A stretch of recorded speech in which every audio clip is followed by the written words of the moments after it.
Энэ нөгөө гэр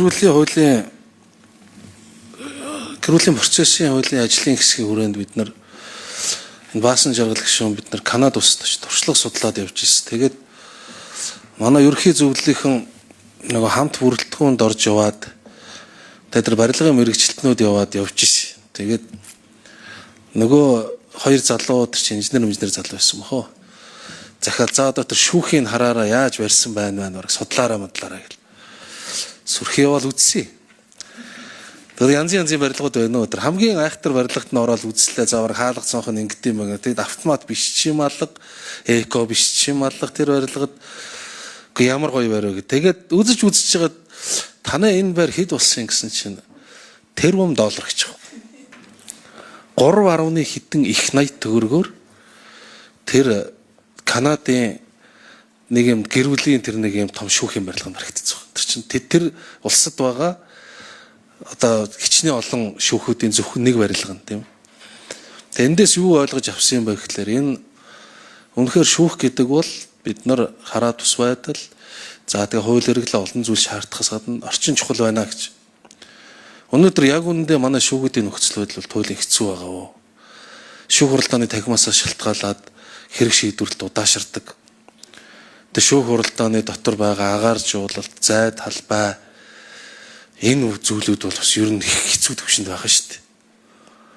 Тэгэхээр бид бол энэ барилга машинт холбоотой юм ярихаас аргахгүй. Яагаад гэвэл эн чинь өөрөө Монгол улсын иргэдэд үйлчлдэг байхгүй. Шүүгч нар суугаад байгаа юм биш. Шүүхийн ажилтнууд дотор нь ажиллаад байгаа юм биш. Өдөр тутамдаа Монгол улсын иргэдэд үйлчлдэг. За тэгээд энэ ачаал энэ төр бол бүр ярих юм байхгүй асар ихсэн.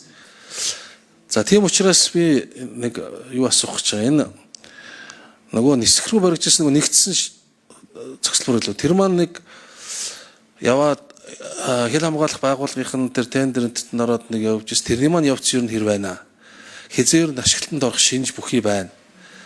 Дээрээс нь одоо энэ нөгөө нэмж тусаж байгаа барилгууд маань одоо энэ төсвийн хүрээнд одоо та бүхний өсөд байгаа төсвийн хөрөнгө тавигдчих юм бол хэдэн хувьтай яаж шүүхийн ачаал яаж буурах талаар нэг тайлбарлаад өгөөч.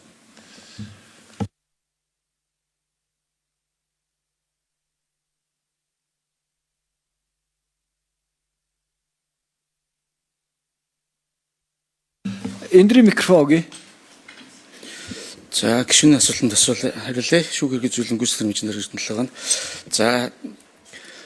За хаавал дүргийн 21 дүр хараад буян тухай 2 хорооллын хойно байгаа зөвлөлбөр барилгын асуудлыг та хөндлөө.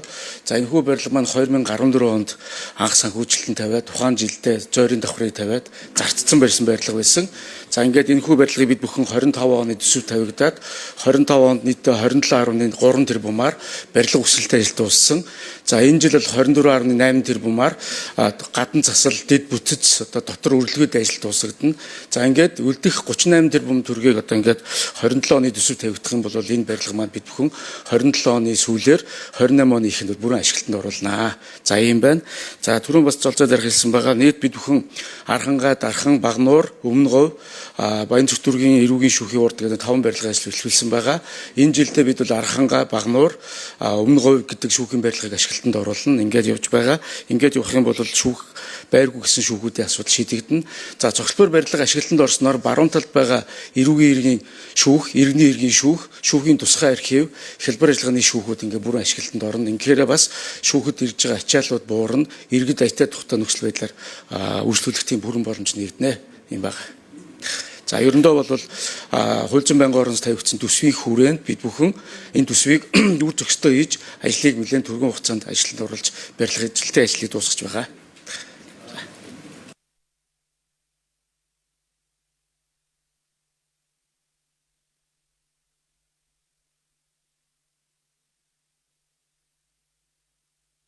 Эндрийн микрофоныг өгье. За 27 онд бол нийтдээ энэ зохицбор барилгын үлдэгдэл 38 тэрбум төгрөг суугдсан байгаа. За мөн шинээр эхлүүлэх Төв аймаг, Ховд, Завхан, Хамбогд гэсэн аймагуудын Хинтэй гэсэн шүүгүүдийн барилга гэд нийтдээ 188 тэрбумын барилгын төсвүүд суулгасан ингээд байгаа. Та бүхэн бас ингээд бас энэ бүхний асуудал хилцэж баталж өгнө гэж хүсэж байна.